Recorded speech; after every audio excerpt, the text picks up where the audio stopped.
ಓಂ ತದೇತತ್ಸಹಸ್ರಂ ತತ್ಸರ್ವಂ ತಸ್ಯ ಮೇನ್ನಂ ಮಿತ್ರಂ ದಕ್ಷಿಣಂ ಸದಿತಿ ಪ್ರಾಣಃ ಪರೋಕ್ಷಪ್ರಿಯ ಇವ ಹಿ ದೇವಾಃ ಪರೋಕ್ಷಪ್ರಿಯ ಇವ ಹಿ ದೇವಾಃ. ಓಂ ಪುರುಷೋತ್ತಮಾಯ ನಮಃ. ಓಂ ಪ್ರಾವೋ ದೇವಾಂಗ್ ಆತಿರೋ ದಾಸಮೋಜಃ ಪತಿಂಬೋ ಅಜ್ಞಾನಾಂ ಪ್ರಜಾಯೈ ತ್ವಸ್ಯೈ ಯದಶಿಕ್ಷ ಇಂದ್ರ ಧೇನೂನಾಭಿಷುಧ್ಯಸೆ. ಶ್ರೀ ಗುರುಭ್ಯೋ ನಮಃ.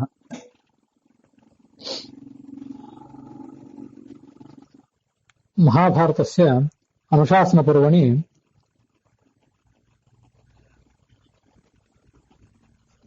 ಸಪ್ತಷಷ್ಟ್ಯುತ್ತರ ದ್ವಿಶತತಮಃ 267ನೇಯ ಭಾಗ ಇದು. ಪುರುಷೋತ್ತಮ ಅನ್ನುವ ಶಬ್ದದ ಒಂದು ಅರ್ಥವನ್ನ ಇವತ್ತು ನಾವು ನೋಡುವರಿದ್ದೇವೆ. ಸ್ವಸ್ಥಸ್ತು ಸತಾಂ ಅಶೇಷ ಸಮಂಗಲಾನಿ ಭವಂತು.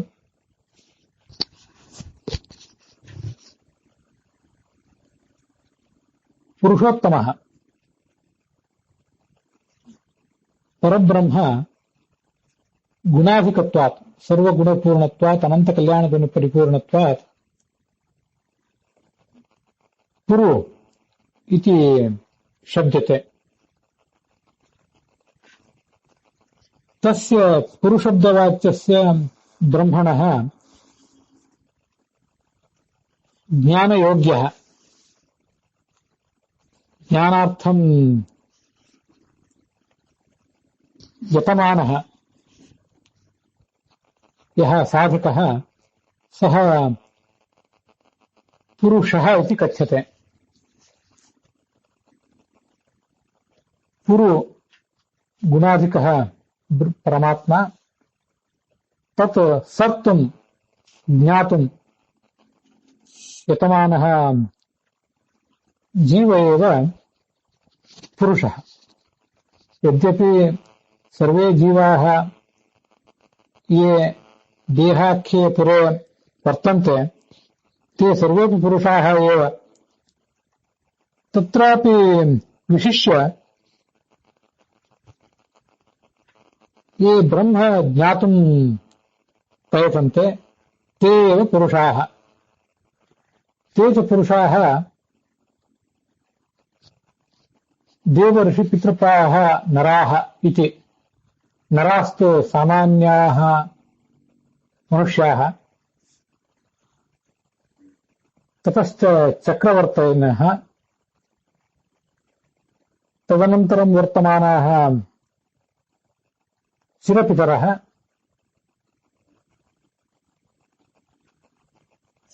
तदनन्तरं ऋषयः, देवाः इति विभिन्नाः पुरुषाः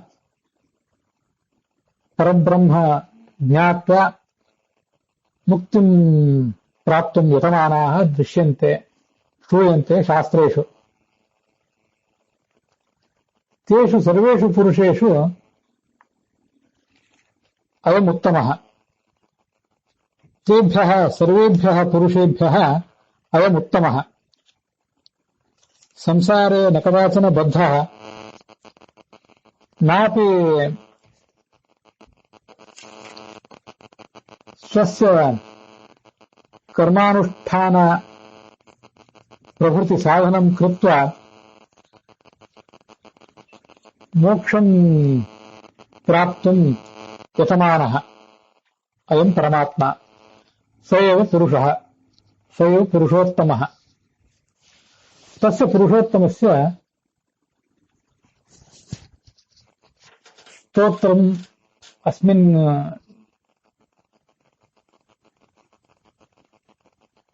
ವಿಂಶೆ ಬೃಹತಿ ಮಂತ್ರ 20ನೇಯ ಬೃಹತಿ ಛಂದಸ್ಸಿನ ಮಂತ್ರದಲ್ಲಿ ಇದನ್ನು ನಾವು ನೋಡೋರಿದ್ದೇವೆ.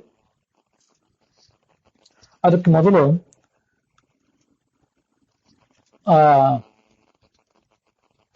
ತತ್ವಸಾರ ವ್ಯಾಖ್ಯಾನದಲ್ಲಿ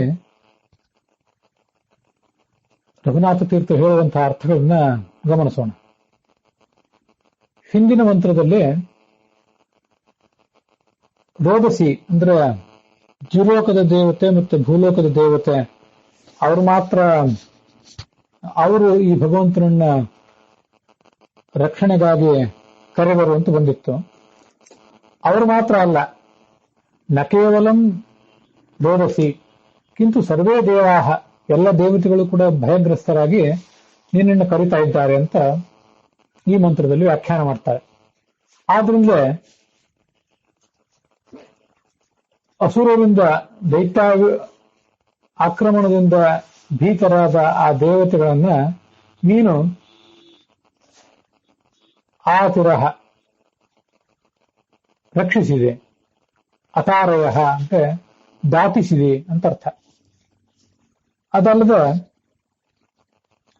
ದಾಸಾನ್, ನಿನ್ನ ದಾಸರಾದಂತಹ ಭಕ್ತರೇನಿದ್ದಾರೆ ಆ ಭಕ್ತಜನನ್ನ ದೇವಾದೀನ್ ಪ್ರತಿ ಅವರಿಗೆ ಓಜಸ್ಸನ್ನ ನೀನೇ ಕೊಟ್ಟಿದ್ದೆ. ಓಜಸ್ಸು ಅಂದ್ರೆ ಪರರ ಆಕ್ರಮಣವನ್ನ ಹಿಮ್ಮೆಟ್ಟಿಸುವಂತ ಒಂದು ಶಕ್ತಿ. ಅಂತ ಶಕ್ತಿಯನ್ನು ನೀನೇ ಅವರಿಗೆ ಕೊಟ್ಟಿದ್ದೆ. ಮತ್ತೆ ತ್ವಸ್ಯೈ ಅಂತಿದೆ ಮುಂದೆ. ತ್ವಸ್ಯೈ ಅಂದ್ರೆ ನಿನ್ನನ್ನೇ ಶರಣಾಗತರಾಗಿ ಬಂದಂತಹ ಪ್ರಜೆಗಳನ್ನ ನೀನು ಅಶಿಕ್ಷ ಅವರಿಗೆ ಕೊಡಬೇಕಾದಂತಹ ತತ್ವಜ್ಞಾನವನ್ನ ಕೊಟ್ಟೆ.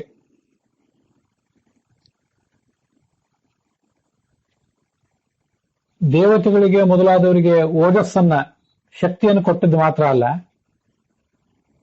ಅವಷ್ಟಂಭ ಶಕ್ತಿ ಪ್ರಭೃತಿಯೇನಿ ಸರ್ವಾಣಿ ಅಭೀಷ್ಟ ಜಾತಾನಿ, ಎಲ್ಲಾ ಅಭೀಷ್ಟಗಳನ್ನು ಕೂಡ ಅವರಿಗೆ ನೀನು ಕೊಟ್ಟಿದ್ದೆ.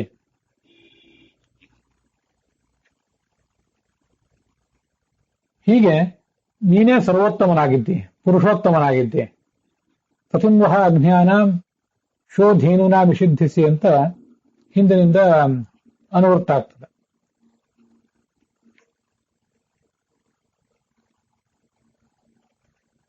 ಈ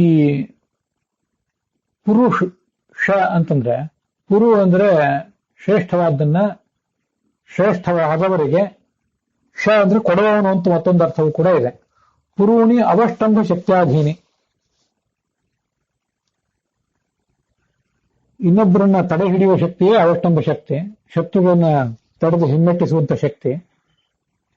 ಆ ಶಕ್ತಿ ಮೊದಲಾದ ಪುರುಷಾರ್ಥಗಳನ್ನ,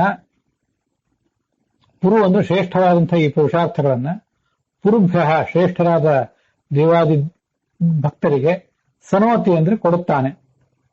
ಆದ್ರಿಂದ ಇವನು ಪುರುಷ ಎಂಬುದು ಮುಂದೆ ಬದಲಾವಣೆ ಕಂಡು ಪುರುಷ ಅಂತ ಆಗಿದೆ. ಮತ್ತು ಇವನು ಇದೆಲ್ಲವನ್ನು ಅವರಿಗೆ ಕೊಡುವನಾದ್ರಿಂದ ಪುರುಷೋತ್ತಮ ಅಂತ ಕರೆಸ್ಕೊಂಡಿದ್ದಾನೆ. ಇದು ನಾವು ಅಲ್ಲಿ ನೋಡುವಂತಹ ವ್ಯಾಖ್ಯಾನ, ತತ್ವಸಾರ ವ್ಯಾಖ್ಯಾನದಲ್ಲಿ ಅದನ್ನು ಕಾಣ್ತೇವೆ.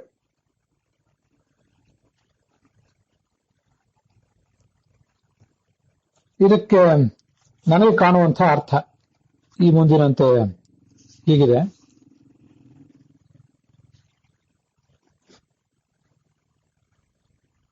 ಸರ್ವೈಶ್ವರ್ಯಶಾಲಿಯಾದಂತಹ ಭಗವಂತನೇ, ನೀನು ಅನೇಕ ಅವತಾರಗಳನ್ನ ತಾಳಿ ಮತ್ತು ಆ ಅವತಾರಗಳಲ್ಲಿ ನಾಶವಿರದಂತಹ ಅನೇಕ ಶಾಸ್ತ್ರಗಳನ್ನು ಬೆಳಕಿಗೆ ತಂದಿದ್ದೆ. ಆ ಎಲ್ಲ ಶಾಸ್ತ್ರಗಳ ನದ ಅಂದ್ರೆ ಪ್ರಥಮ ಋಷಿಯಾದಂತಹ ಚತುರ್ಮುಖನಿಗೆ ಮತ್ತು ಪ್ರಾಣನಿಗೆ ನೀನು ಓಜಸ್ಸನ್ನು ಕೊಟ್ಟಿದ್ದೆ. ಆ ಶಾಸ್ತ್ರಗಳ ಮೇಲೆ ಅಥವಾ ದೇವತೆಗಳ ಮೇಲೆ ಏನಾದರೂ ದಾಳಿ ಆದ್ರೆ ಆ ದಾಳಿಯನ್ನು ತಡೆದು ಹಿಮ್ಮೆಟ್ಟಿಸುವಂತಹ ಓಜಸ್ಸನ್ನ ನೀನೇ ಕೊಟ್ಟಿದ್ದೀಯ. ಆ ಜ್ಞಾನವನ್ನು ಕೊಟ್ಟು ದೇವತೆಗಳನ್ನ ತೊರೆದಿದ್ದಿ.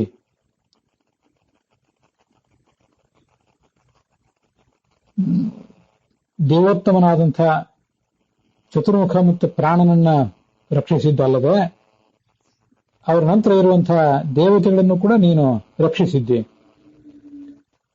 ಅದರ ಬಳಿಕ ಬರುವಂತಹ ಸಾಮಾನ್ಯ ಸಾಧಕರು, ಮನುಷ್ಯೋತ್ತಮರು ಅಂತೇನಿದ್ದಾರೆ, ಅವ್ರಿಗೂ ಕೂಡ ಆ ಶಾಸ್ತ್ರಗಳನ್ನು ನೀನೇ ಬೋಧಿಸ್ತಿ. ಯಾಕಂದ್ರೆ ನೀನು ಆ ಶಾಸ್ತ್ರಗಳ ನಿಧಿಯಾಗಿದ್ದೀವಿ. ಶಾಸ್ತ್ರಗಳ ನಿಧಿ ನೀನಾದ್ದರಿಂದ ಅವನ್ನು ಬೋಧಿಸುವಂತ ಶಕ್ತಿಯೂ ಕೂಡ ನಿನ್ನದೇ ಆಗಿದೆ. ಇಲ್ಲಿ ಸಾಮಾನ್ಯವಾದಂತಹ ಸಾಧಕರು, ದೇವತೆಗಳು ಮತ್ತೆ ಚತುರ್ಮುಖ ಮೊದಲಾದವರು ಇವರೆಲ್ಲರೂ ಕೂಡ ಪುರುಷರು. ಯಾಕೆಂದ್ರೆ ಪುರು ಅಂದ್ರೆ ಗುಣಾಧಿಕನಾದಂತಹ ಬ್ರಹ್ಮ. ಆ ಬ್ರಹ್ಮನನ್ನ ಅಂದ್ರೆ ತಿಳಿಯುವವರು. ಆದ್ರಿಂದ ಅವರಿಗೆ ಪುರುಷ ಅಂತ ಕರೀತಾರೆ. ಪುರು ಬ್ರಹ್ಮ ಗುಣಾಧಿಕ್ಯಾತ್ ತಜ್ಞಾನಾತ್ ಪುರುಷ ಸ್ಮೃತಃ ಅಂತ ಗೀತಾ ತಾತ್ಪರ್ಯ 2ನೇ ಅಧ್ಯಾಯ 15ನೇ ಶ್ಲೋಕದಲ್ಲಿ ವರ್ಣಿಸ್ತಾರೆ. ಈ ಎಲ್ಲಾ ಪುರುಷರಿಗೂ ಕೂಡ ರಕ್ಷಣಾ, ಅವ್ರಿಗೆ ಬೇಕಾದ ರಕ್ಷಣೆ, ಅವ್ರಿಗೆ ಬೇಕಾದಂತಹ ಜ್ಞಾನ, ಇದನ್ನೆಲ್ಲವನ್ನು ಕೊಟ್ಟಂತಹ ಭಗವಂತನೇ ಪುರುಷೋತ್ತಮ ಅಂತ ಕರೆಸ್ಕೊಂಡಿದ್ದಾನೆ. ಇದು ನನ್ನ ವ್ಯಾಖ್ಯಾನ. ಪುರುಷರು ಅನೇಕ ಜನ ಇದ್ದಾರೆ. ಅದೇ ಜನಸಾಮಾನ್ಯರು ಮತ್ತೆ ದೇವತೆಗಳು ಮೊದಲಾದವರು, ಬಳಿಕ ಕೊನೆಗಿರುವಂತವರು ಋಜುಗಣಸ್ಥರಾದಂತಹ ಚತುರ್ಮುಖ ಮತ್ತೆ ಮುಖ್ಯ ಪ್ರಾಣ ಮೊದಲಾದವರು. ಇವರೆಲ್ಲರಿಗೂ ರಕ್ಷಣೆಯನ್ನು ಕೊಟ್ಟಿದ್ದೆ ಮತ್ತೆ ಜ್ಞಾನವನ್ನು ಕೊಟ್ಟಿದ್ದೆ. ಆದ್ರಿಂದ ನೀನೇ ಪುರುಷನಾಗಿದ್ದೆ. 3 ಥರದ ಪುರುಷರಿಗೆ ನೀನು ಜ್ಞಾನವನ್ನು ಕೊಟ್ಟಿದ್ದೆ, ರಕ್ಷಣೆಯನ್ನು ಕೊಟ್ಟಿದ್ದೆ. ಆದ್ರಿಂದ ನೀನು ಆ ಪುರುಷರ ವರ್ಗವನ್ನು ದಾಟಿದಂತಹ ಪುರುಷೋತ್ತಮ ನೀನು. ಆ ಪುರುಷರ ವರ್ಗದಲ್ಲೇ ನೀನಿಲ್ಲ. ಈ 3 ಜನ ಪುರುಷರು, ಚತುರ್ಮುಖ ಮೊದಲಾದ ಶ್ರೇಷ್ಠರು, ದೇವತೆಗಳು ಮೊದಲಾದ ಮಧ್ಯಮರು, ಮನುಷ್ಯರನ್ನುವಂತಹ ಅಧಮರು, ಇವರೆಲ್ಲರೂ ಕೂಡ ಸಂಸಾರದಲ್ಲಿ ಬದ್ಧರಾಗಿ ಸಾಧನೆಯನ್ನು ಮುಂದುವರಿಸಿ ಸಾಧನೆಯ ಬಲದಿಂದ ಮುಕ್ತಿಯನ್ನು ಕಾಣಬೇಕಾದವರು. ಎಂದೂ ಸಂಸಾರದಲ್ಲಿ ಸಿಲುಕದವನು ಈ ಪರಮಾತ್ಮ ಮತ್ತು ಲಕ್ಷ್ಮಿ, ಮತ್ತೆ ಸಾಧನೆ ಮಾಡಿ ಆ ಬಳಿಕ ಮುಂದೆ ಹೋಗುವಂತ ಅಗತ್ಯ ಇಲ್ಲದವನು ಆ ಪರಮಾತ್ಮ ಮತ್ತು ಲಕ್ಷ್ಮಿ. ಲಕ್ಷ್ಮಿಯನ್ನು ಇಲ್ಲಿ ಹೇಳಲಿಲ್ಲ, ಆದ್ರೂ ಅತ್ಯಂತರಂಗತಸ್ಮಾತ್ ನಹರೇ ಪೃಥಗ್ ಈರಿತ ಶ್ರೀ ಸ್ವರೂಪ ವಿಭೇದೇಪಿ ಅಂತ ವರ್ಣನೆ ಮಾಡಿರುವುದು ಬೃಹದಾರಣ್ಯಕ ಭಾಷ್ಯದಲ್ಲಿ ಆಚಾರ್ಯ ಹೇಳಿರುವುದರಿಂದ ಅನೇಕ ಬಾರಿ ಲಕ್ಷ್ಮೀದೇವಿಯನ್ನು ಪ್ರತ್ಯೇಕವಾಗಿ ಹೇಳೋದಿಲ್ಲ. ಪರಮಾತ್ಮನನ್ನು ಹೇಳಿದ್ರೆ ಅವಳನ್ನು ಹೇಳಿದಂತೇನೆ. ವಿಷ್ಣುನ ಸಹಿತ ಧ್ಯಾತ ಸಾಪಿ ತುಷ್ಟಿಂ ಪರಾಮೃಜೇತ್ ಅಂತ ಹೇಳಿದಂತೆ ಪರಮಾತ್ಮನನ್ನು ಲಕ್ಷ್ಮಿಯನ್ನು ಇಬ್ಬರನ್ನೂ ಹೇಳಿದಂತಾನೆ ಆಗ್ತದೆ. ಆದ್ರಿಂದ ಅವರಿಬ್ಬರೂ ಕೂಡ ಈ ಪುರುಷ ವರ್ಗವನ್ನ ಸಂಸಾರದಲ್ಲಿ ಸಿಕ್ಕಿ ಬಿದ್ದು ಆಮೇಲೆ ಜ್ಞಾನವನ್ನು ಪಡೆದು ಮೋಕ್ಷವನ್ನು ದಾಟಬೇಕಾದ ವರ್ಗದಲ್ಲೇ ಅವರು ಇಲ್ಲದೇ ಇದ್ದವರು. ಈ ಪುರುಷ ವರ್ಗವನ್ನೇ ಅವರು ದಾಟಿದವರು, ಜೀವವರ್ಗವನ್ನೇ ದಾಟಿದವರು ಅವರು. ಅದರಿಂದ ಅವರಿಬ್ಬರನ್ನು ಜೀವೋತ್ತಮರು, ಪುರುಷೋತ್ತಮರು ಅಂತ ಹೇಳದಂತ ಆಗ್ತದೆ. ಅವನು ಪುರುಷೋತ್ತಮ, ಅವರು ಪುರುಷೋತ್ತಮ ಅಂತ ಈ ಸ್ತ್ರೀಲಿಂಗದಲ್ಲಿ ವ್ಯಾಪ್ತಳಾಗ್ತಾಳೆ. ಹೀಗೆ ಪುರುಗಳು ಅಂದ್ರೆ ಶ್ರೇಷ್ಠರಾದವರು, ತತ್ವಸಾರದಲ್ಲಿ ಹೇಳಿದಂತಹ ಅರ್ಥ ಅದನ್ನು ಗಮನಿಸಬೇಕಿಲ್ಲಿ. ಶ್ರೇಷ್ಠರಾದಂತಹ ಎಲ್ಲಾ ಸಾಧಕರಿಗೆ ಅವ್ರಿಗೆ ಬೇಕಾದ ಎಲ್ಲವನ್ನೂ ಕೂಡ ಕೊಡುವವನಾದ್ರಿಂದ ಇದನ್ನೇ ಪುರುಷೋತ್ತಮ ಅಂತ ಕರೆಸಿಕೊಂಡಿದ್ದಾನೆ.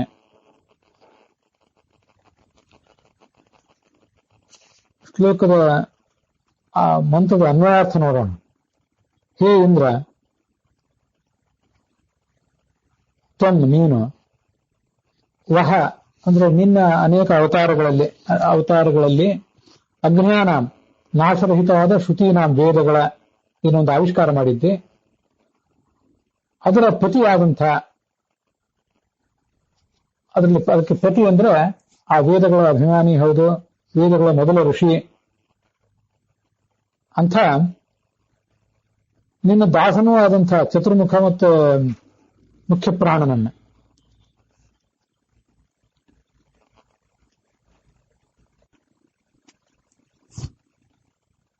ಓಜಃ ಅಂದ್ರೆ ಸರ್ವಾಭಿಭವ ಶಕ್ತಿಯನ್ನ, ಸರ್ವಚೇಷ್ಟೈತೃತ್ತ ಪ್ರಾಣ ಓಜಃ ಪರಾಭಿಭವ ಶಕ್ತಿತಃ ಓಜಃ, ಇನ್ನೊಬ್ಬರನ್ನು ಹಿಮ್ಮೆಟ್ಟಿಸುವ ಶಕ್ತಿಗೆ ಓಜಸ್ ಅಂತ ಹೇಳ್ತಾರೆ. ಆ ಓಜಸ್ಸನ್ನ ನೀನೇ ಆ ಪ್ರಾಣನಿಗೆ, ಚತುರ್ಮುಖನಿಗೆ ಕೊಟ್ಟಿದ್ದೆ. ಅಚಿರಹ ಅದದಾಹ ಕೊಟ್ಟಿದ್ದೆ. ಮತ್ತೆ ದೇವಾನ್ ಪ್ರಾವಹ, ಎಲ್ಲ ದೇವತೆಗಳನ್ನು ಕೂಡ ನೀನು ಪ್ರಾರಕ್ಷ ರಕ್ಷಿಸಿದ್ದಿ. ಯತು ಯಾವ ಕಾರಣದಿಂದ? ತ್ವಸ್ಯೈ ನಿನ್ನವನಾಗುವಂಥ ಅಂತ ತತ್ವಸಾರ ವ್ಯಾಖ್ಯಾನದಲ್ಲಿದೆ. ತ್ವಸ್ಯೈ ಅಂದ್ರೆ ಒಬ್ಬ ಅಂತ ಇನ್ನೊಂದು ಅರ್ಥ. ಕಸ್ಯೈಚಿತ, ತ್ವಸ್ಯೈ ಅಂದ್ರೆ ಕಸ್ಯೈಚಿತ ಅಂತ ನಾನು ಮಾಡಿಕೊಂಡಂತ ಅರ್ಥ. ಮತ್ತೊಬ್ಬ ಪ್ರಜಾ ಅಂದ್ರೆ ಸಾಮಾನ್ಯ. ಅಂಥ ಸಾಮಾನ್ಯನಾದ ಪ್ರಜೆಗೂ ಕೂಡ ನೀನು ಅಶಿಕ್ಷ ಅಬೋಧಯ ಜ್ಞಾನವನ್ನು ಕೊಟ್ಟಿದ್ದೆ.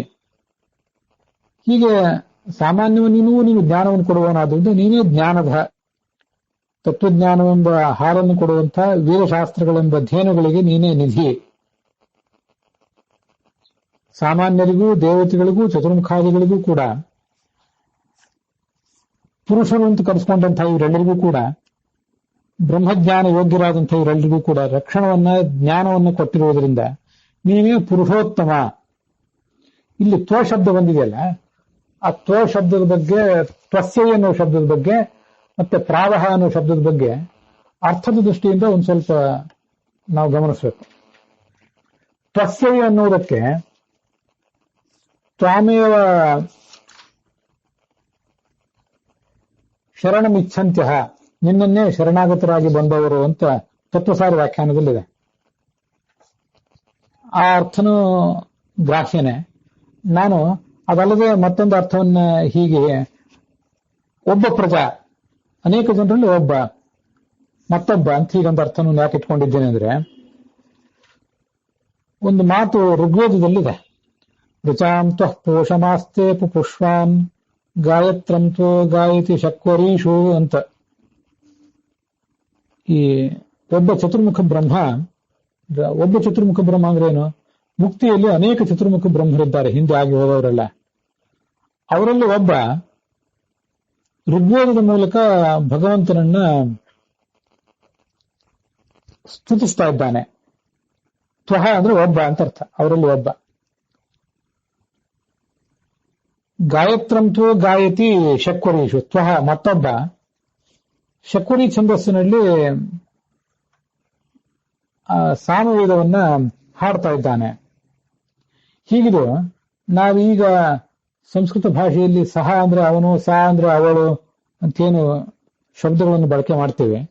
ಅಂಥವೇ ಇನ್ನಿಷ್ಟು ಶಬ್ದಗಳಿವೆ. ಸಹ ಅನ್ನೋ ಬದಲು ತ್ಯಹ ಅಂತಾರೆ, ಹಾಗೇನೆ ತ್ವಹನೂ ಅಂತಾರೆ. ತ್ವಹ, ತ್ಯಹ ಮತ್ತೆ ಸಹ ಇವೆಲ್ಲವೂ ಕೂಡ ಸಮಾನಾರ್ಥಕವಾದಂಥ ಶಬ್ದಗಳು. ಒಬ್ಬ ಹೀಗೆ ಮಾಡಿದ, ಮತ್ತೊಬ್ಬ ಹಾಗೆ ಮಾಡಿದ ಅಂತ ಹೀಗೆ ತಿಳಿಸಿದಂತೆ. ತ್ವಸ್ಯೈ ಪ್ರಜಾಯಿ ಅಂದ್ರೆ ಒಬ್ಬ ಪ್ರಜೆಗೆ. ಮೊದಲು ಚತುರ್ಮುಖ ಮೊದಲಾದ ಶ್ರೇಷ್ಠರನ್ನು ಹೇಳಿ ಆಯಿತು. ಆಮೇಲೆ ದೇವತೆಗಳಂಥ ಸಾಮಾನ್ಯರನ್ನ ಹೇಳಿದ ಬಳಿಕ ಮತ್ತೊಬ್ಬ ಪ್ರಜೆಗೆ ಅಂದ್ರೆ ಮೂರನೆಯವನು, ಇನ್ನೊಬ್ಬ ಇವನು ಅಂತ ಹೀಗೆ ಅರ್ಥ. ಅದಕ್ಕೆ ತ್ವಸ್ಯೈ ಅಂತ ಅಲ್ಲಿ ಏನು ಬಂದಿದೆ ಅದನ್ನ ನಾನು ಇಟ್ಕೊಂಡಿದ್ದೇನೆ. ಈ ಋಚಾಂತ ಪೋಷಮಾಸ್ತೆ ಪುಷ್ಪಾನ್ ಗಾಯತ್ರಂತೋ ಗಾಯತಿ ಶಕ್ವರೀಷು, ಇದನ್ನೆಲ್ಲ ಆಚಾರ್ಯರು ಸರ್ವಮೂಲದಲ್ಲಿ ಷಟ್ಪ್ರಶ್ನ ಭಾಷ್ಯದಲ್ಲಿ, ಪ್ರಾಯ ಇತರೆ ಭಾಷ್ಯದಲ್ಲೂ ಕೂಡ ಉಚ್ಚರಿಸಿದ್ದಾರೆ. ಆದ್ರಿಂದ ತ್ವಹ ಅನ್ನುವುದಕ್ಕೆ ಒಬ್ಬ ಮತ್ತೊಬ್ಬ ಹೀಗೆಲ್ಲ ಅರ್ಥ ಅಸಹಜ ಏನಲ್ಲ. ಉದುತ್ಯಂ ಜಾತವೇದಸಂ ದೇವಂ ವಹಂತಿ ಕೇತವಃ ಅನ್ನುವಲ್ಲೂ ಕೂಡ ತ್ಯಂ ಅಂದ್ರೆ ಅದು ಆ ಸಹ ಅನ್ನೋದಕ್ಕೆ ತತ್ಶಬ್ದಕ್ಕೆ ಅದು ಪರ್ಯಾಯ. ಹೀಗೆ ತತ್ಶಬ್ದಕ್ಕೆ ಪರ್ಯಾಯವಾಗಿ ತ್ಯತ್ ಶಬ್ದ ಮತ್ತೆ ತ್ವತ್ ಶಬ್ದ ಇವೆಲ್ಲವೂ ಇವೆ. ಅದರಿಂದ ತ್ವಸ್ಯೈ ಅಂದ್ರೆ ಒಬ್ಬ, ಕಸ್ಯೈಚಿತ ಅಂತ ಪ್ರಜಾಶಬ್ದ ಸ್ತ್ರೀಲಿಂಗವಿರುವುದರಿಂದ ಕಸ್ಯೈಚಿತ ಅಂತ ಹೇಳಿದ್ದಾರೆ ಅಷ್ಟೆ. ಇದು ಆ ತ್ವಸ್ಯೈ ಅಂತ ಅನ್ನೋದಕ್ಕೆ ವಿವರಣೆ ಆಯಿತು. ಮತ್ತೆ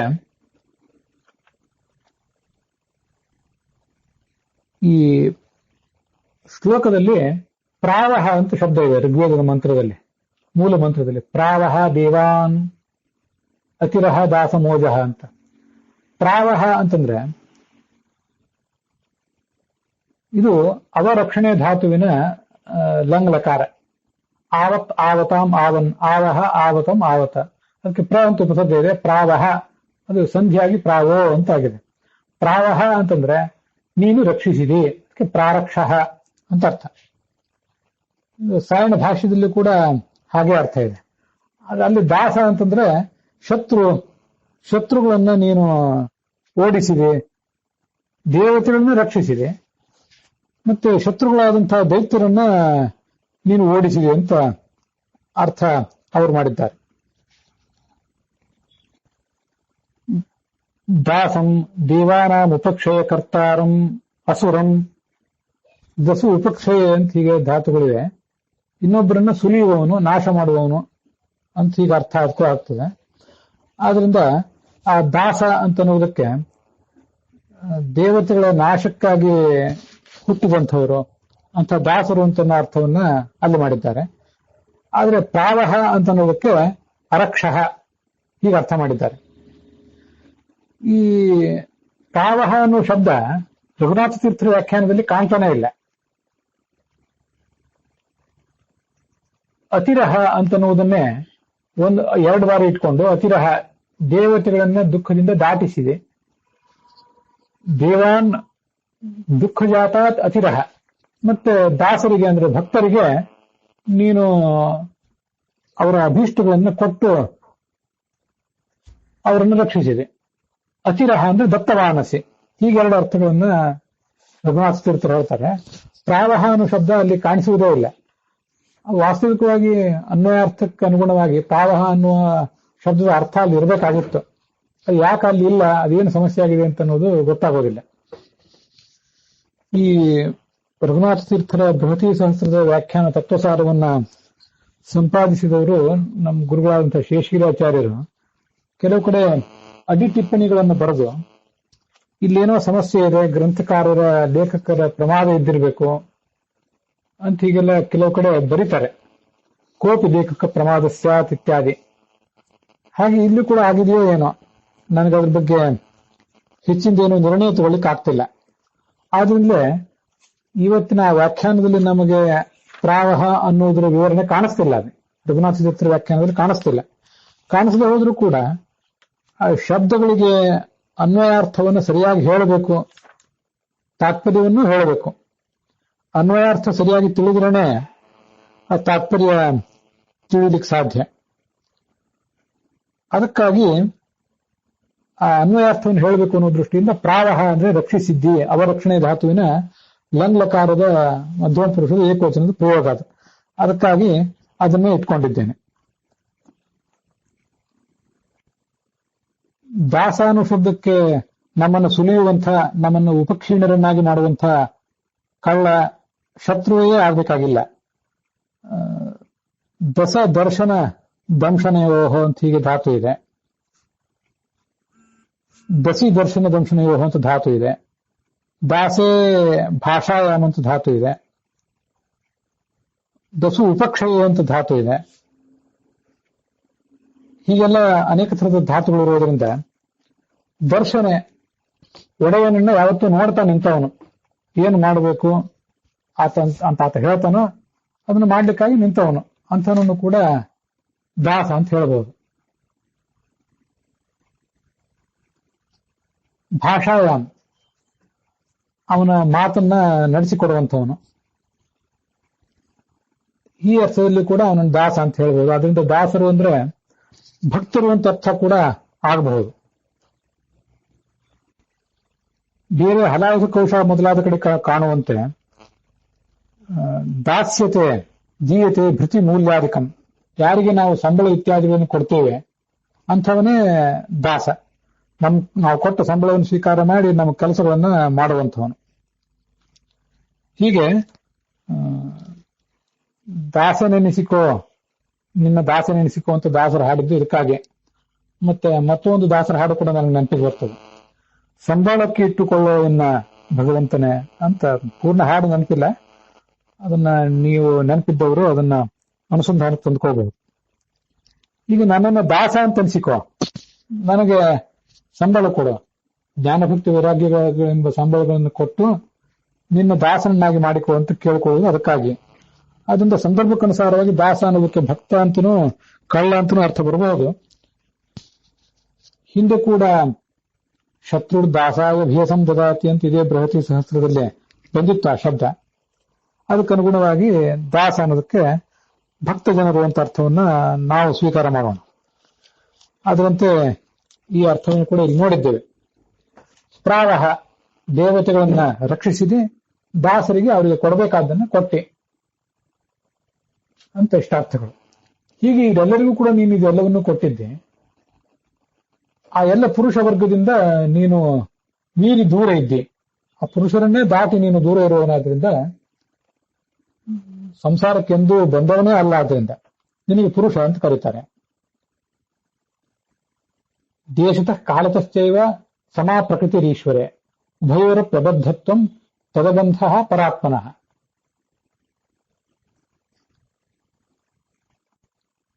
ದೇಶತಃ ಮತ್ತು ಕಾಲತಃ ಲಕ್ಷ್ಮೀದೇವಿ ಮತ್ತು ಪರಮಾತ್ಮ ಇಬ್ಬರೂ ಕೂಡ ಸಮಾನವಾಗಿದ್ದಾರೆ.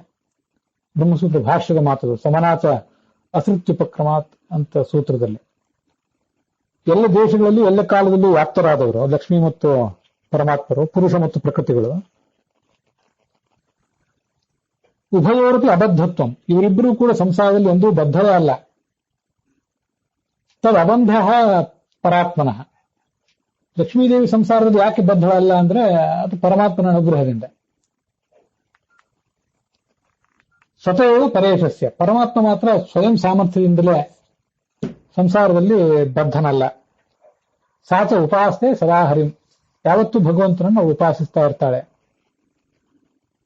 ಹೀಗೆ ಈ ಪುರುಷ ವರ್ಗದಿಂದ ದೂರ ಇದ್ದವರವರು, ಪುರುಷ ವರ್ಗದಲ್ಲೇ ಎಂದೂ ಬಂದವರಲ್ಲ. ಅದಕ್ಕಾಗಿ ಅವರನ್ನ ಪುರುಷೋತ್ತಮ ಅಂತ ನಾವು ಕರಿತೀವಿ. ಪರಮಾತ್ಮ ಪುರುಷೋತ್ತಮ, ಅವಳು ಪುರುಷೋತ್ತಮ ಅಂತ ಶಬ್ದದಿಂದ ಅಥವಾ ಪುರುಷೋತ್ತಮ ಪ್ರಿಯ ಅನ್ನೋ ಶಬ್ದದಿಂದ ಶಾಸ್ತ್ರದಲ್ಲಿ ಪ್ರಸಿದ್ಧ ಆಗಿದ್ದಾಳೆ. ಕ್ಷರಾಕ್ಷರ ಪುರುಷರಿಂದ ಉತ್ತಮ, ಕ್ಷರ ಪುರುಷರು ಅಂದ್ರೆ ಬ್ರಹ್ಮಾದಿಗಳು, ಅಕ್ಷರ ಪುರುಷ ಅಂದ್ರೆ ಲಕ್ಷ್ಮೀದೇವಿ. ಅವಳಿಬ್ಬರಿಂದಲೂ ಕೂಡ ಈತ ಉತ್ತಮ ಅನ್ನುವ ಅರ್ಥ ಪ್ರಸಿದ್ಧವಾಗಿದೆ.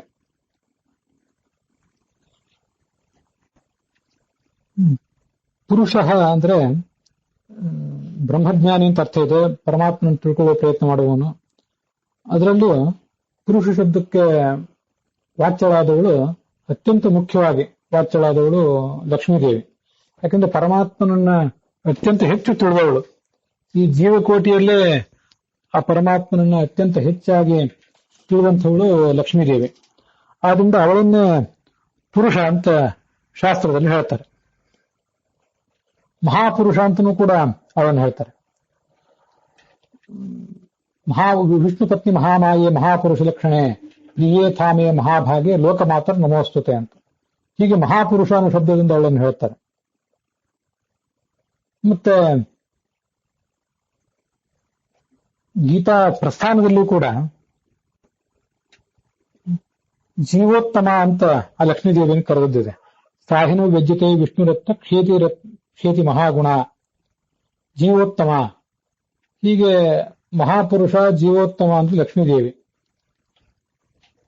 ಅವಳು ಈ ಇತರರಿಗಿಂತಲೂ ಉತ್ತಮವಾಗಿದ್ದು, ಉತ್ತಮವಾದ ಸ್ಥಾನ ಅವಳಿಗೆ ಬಂದದ್ದು ಈ ಪರಮಾತ್ಮನಿಂದಲೇ.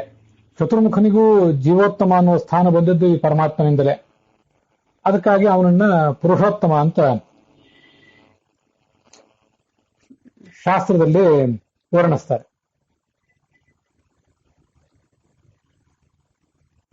ಲಕ್ಷ್ಮೀದೇವಿ ಪುರುಷ ಅಂತ ಈ ಪುಲ್ಲಿಂಗವಾಚಕ ಶಬ್ದದಿಂದ ಹೇಗೆ ಅವಳು ಹೇಳಲ್ಪಡ್ತಾಳೆ ಅಂದ್ರೆ, ಪುಲ್ಲಿಂಗೇ ನೋಚ್ಯತೆ ಸ್ತ್ರೀಚ ಪುಂವತ್ಶಕ್ತಿಮತಿ ಇದೆ ಅಂತ ಚಾಂದೋಗ್ಯ ಭಾಷ್ಯದಲ್ಲಿ ಆಚಾರ್ಯ ಹೇಳ್ತಾರೆ. ಸ್ತ್ರೀಯನ್ನು ಕೂಡ ಪುಲ್ಲಿಂಗದಿಂದ ಹೇಳಬಹುದಂತೆ. ಪುರುಷನಷ್ಟೇ ಮಹಾಶಕ್ತಿ ಉಳ್ಳವಳಾಗುವುದಾದ್ರೆ ಆಗ ಅವಳನ್ನು ಪುಲ್ಲಿಂಗದಿಂದ ಹೇಳಬಹುದು. ಲಕ್ಷ್ಮೀದೇವಿ ಚತುರ್ಮುಖ ಮತ್ತು ಪ್ರಾಣ ಇತ್ಯಾದಿ ಎಲ್ಲಾ ಪುರುಷರಿಗಿಂತಲೂ ಹೆಚ್ಚಿನ ಶಕ್ತಿ ಉಳ್ಳವಳೆ.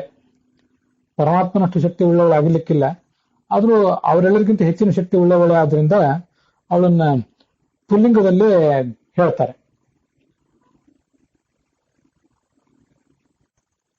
ಉತ್ತಮ ಅಂತ ಶಬ್ದ ಇದೆಯಲ್ಲ, ಉದ್ಗತಃ ತಮಾತ್ ಅಂದ್ರೆ ತಮೋಗುಣ ರಜೋಗುಣ ಸತ್ವಗುಣಗಳನ್ನ ಈ ಭಕ್ತರಾದವರು, ಭಗವದ್ಭಕ್ತರಾದವರು, ಭಗವಂತನ ಜ್ಞಾನಿಗಳಾದವರು ದಾಟುವುದೆಲ್ಲವೂ ಕೂಡ ಪರಮಾತ್ಮನ ಅನುಗ್ರಹದಿಂದಲೇ. ಹೀಗೆ ಉದ್ಗತಃ ತಮಾತ್ ತದುಪಲಕ್ಷಿತ ರಜಸ್ ಸತ್ವಾಭ್ಯಾಂ ಯಸ್ಯ ಅನುಗ್ರಹ ಸಹ ಪುರುಷೋತ್ತಮ. ಭಗವಂತನ ಅನುಗ್ರಹದಿಂದಲೇ ಇದೆಲ್ಲವೂ ಕೂಡ ಆಗೋದು. ಅಜ್ಞಾನಾಂ ಜ್ಞಾನದೋ ವಿಷ್ಣು ಜ್ಞಾನಿನಾಂ ಮೋಕ್ಷದಶ್ಚ ಸಹ ಆನಂದದಶ್ಚ ಮುಕ್ತಾನಾಂ ಸಯೇವೈಕೋ ಜನಾರ್ದನ. ಅಜ್ಞಾನಿಗಳಿಗೆ ಜ್ಞಾನವನ್ನು ಕೊಡುವಂಥವನು, ಜ್ಞಾನಿಗಳಿಗೆ ಮೋಕ್ಷವನ್ನು ಕೊಡುವಂಥವನು, ಮುಕ್ತರಾದ್ಮೇಲೆ ಅವರಿಗೆ ಆನಂದವನ್ನು ಕೊಡುವಂಥವನು ಕೂಡ ಈ ಪರಮಾತ್ಮನೇ ಆಗಿದ್ದಾನೆ. ಹೀಗೆ ಪುರುಷೋತ್ತಮ ಅವನು. ಈ ಜೀವನಿಗೆ ಒಂದು ಶ್ರೇಷ್ಠತೆಯನ್ನು ಕೊಟ್ಟವನು. ನಮ್ಮಂಥ ಸಾಮಾನ್ಯ ಮಾನವರು ಕೂಡ ಪಶು ಪಕ್ಷಾದಿಗಳಿಗಿಂತ ಉತ್ತಮರೇ. ಯಾಕೆಂದ್ರೆ ಪಶು ಪಕ್ಷಿಗಳಿಗೆ, ಈಗ ಪಶು ಪಕ್ಷಿಗಳಾಗಿ ಹುಟ್ಟಿ ಜೀವನ ನಡೆಸ್ತಾ ಇರುವಂತವರಿಗೆ ಭಗವಂತನನ್ನು ತಿಳಿಯುವ ಸಾಧ್ಯ ಇಲ್ಲ. ತೈಸ್ತೈರತುಷ್ಟ ಹೃದಯ ಪುರುಷಂ ವಿಧಾಯ ಬ್ರಹ್ಮಾವಬೋಧ ದಿಷಣಂ ಮುದ ಮಾಪದೇವ ಅಂತ ಭಾಗವತದಲ್ಲಿ ಹೇಳ್ತಾರೆ.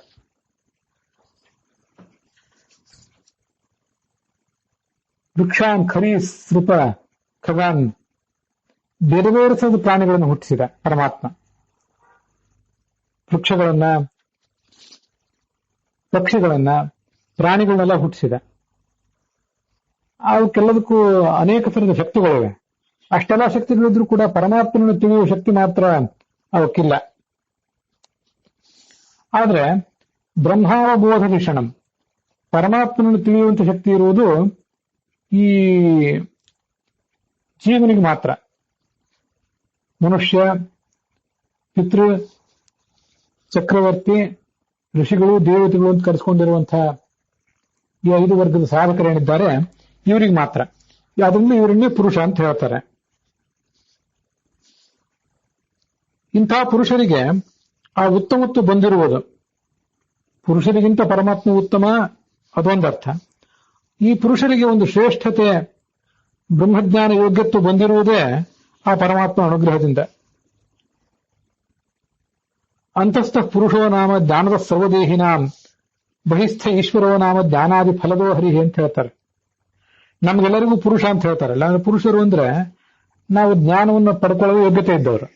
ನಮಗೆ ಆ ಜ್ಞಾನವನ್ನು ಕೊಡುವವನು ಕೂಡ ಪುರುಷ ಎಂಬ ಶಬ್ದದ ಭಗವಂತನೇ ಭಾಗವತ ತಾತ್ಪರ್ಯ ಹೇಳ್ತದೆ. ಅಂತಸ್ಥ ನಮ್ಮ ಒಳಗೆ ನಿಂತು ಪುರುಷೋ ನಾಮ, ಪುರುಷ ಎಂಬ ಹೆಸರಿನಿಂದ ವಾಚ್ಯನಾಗಿ ಜ್ಞಾನದ ಎಲ್ಲ ರೀತಿಯ ಜ್ಞಾನವನ್ನು ಕೊಡ್ತಾನೆ. ಆಮೇಲೆ ಹೊರಗಡೆ ಈಶ್ವರ ಎಂಬ ಶಬ್ದದಿಂದ ಇದ್ದು ಆತ ಆ ಜ್ಞಾನದ ಫಲವನ್ನ ಕೊಡ್ತಾನೆ. ಹೀಗೆ ಜ್ಞಾನವನ್ನು ಕೊಡುವವನು ಆ ಪುರುಷ, ಜ್ಞಾನದ ಫಲವನ್ನು ಕೊಡುವವನು ಈಶ್ವರ. ಇದು ಭಾಗವತ ತಾತ್ಪರ್ಯ ನಮ್ಗೆ ಕೊಡುವಂತ ಒಂದು ಅಭಿಪ್ರಾಯ. ಪುರುಷೋತ್ತಮ ಶಬ್ದಕ್ಕೆ ಶಾಂಕರ ಭಾಷ್ಯದಲ್ಲಿ ಮತ್ತೆ ಲಕ್ಷಾಲಂಕಾರದಲ್ಲಿ ವಿಶಿಷ್ಟವಾದ ಅರ್ಥ ಏನು ಕಾಣಿಸೋದಿಲ್ಲ. ಯಸ್ಮಾತ್ ಕ್ಷರಮತೀತೋಹಂ ಅಕ್ಷರಾತ್ ಬೀಚೋತ್ತಮ ಅನ್ನುವ ಗೀತೆಯ 15ನೇ ಅಧ್ಯಾಯದ ಶ್ಲೋಕವನ್ನೇ ಶಾಂಕರ ಭಾಷ್ಯದಲ್ಲಿ ಹೇಳ್ತಾರೆ. ಪರಾಶರ ಭಟ್ಟರ ವ್ಯಾಖ್ಯಾನದಲ್ಲಿ ಬದ್ಧಾದಿ ಪುರುಷೇಭ್ಯ ಯಹ ಉತ್ಕೃಷ್ಟ ಸಹ ಪುರುಷೋತ್ತಮ, ಸಂಸಾರದಲ್ಲಿ ಬದ್ಧರಾದ ಪುರುಷರಿಗಿಂತ ಯಾರು ಉತ್ಕೃಷ್ಟನೋ ಅವನನ್ನೇ ಪುರುಷೋತ್ತಮ ಅಂತ ವರ್ಣನೆ ಮಾಡ್ತಾರೆ.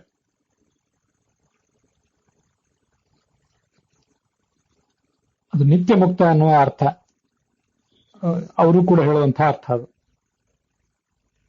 ಉತು ಅಂದ್ರೆ ಶ್ರೇಷ್ಠ, ಉತ್ತರ ಅಂದ್ರೆ ಇನ್ನೂ ಶ್ರೇಷ್ಠ, ಉತ್ತಮ ಅಂದ್ರೆ ಅತ್ಯಂತ ಶ್ರೇಷ್ಠ. ಸತ್ಯಸಂಧರ ವ್ಯಾಖ್ಯಾನದಲ್ಲೂ ಕೂಡ ಪುರುಷರಲ್ಲಿ ಉತ್ತಮ ಅಥವಾ ಪುರುಷರಿಗಿಂತ ಉತ್ತಮ ಈ ಅರ್ಥವನ್ನೇ ವರ್ಣನೆ ಮಾಡಿದ್ದಾರೆ. ಇಲ್ಲಿಗೆ ಪುರುಷ ಶಬ್ದದ ಚಿಂತನ ಸಮಾಪ್ತಿಯನ್ನು ಕಂಡಿದೆ.